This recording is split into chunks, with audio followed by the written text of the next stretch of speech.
New hope for possible sailings to Alaska in 2021? Let's talk about it right after this. Chris here with High Seas Cruising, and welcome to today's video. So, there was a bill introduced by Lisa Murkowski and Dan Sullivan from Alaska in February of 2021.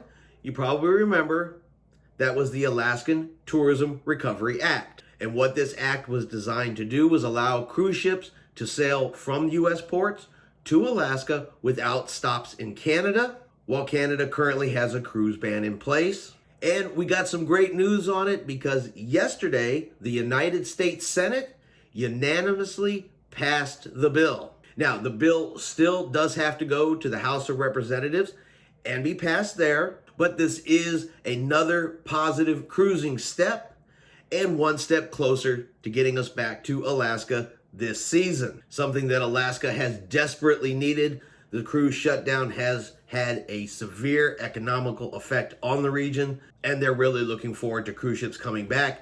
So another good sign, one step closer to that actually being able to happen. So now we just wait and see what the House of Representatives does with it. Hopefully they pass it quickly and we can get it signed into law and get cruises ready to go back to Alaska. Well, I hope you enjoyed today's video. If you did, let's give it a thumbs up. Have yourself a great day, and we will see you out on the high seas.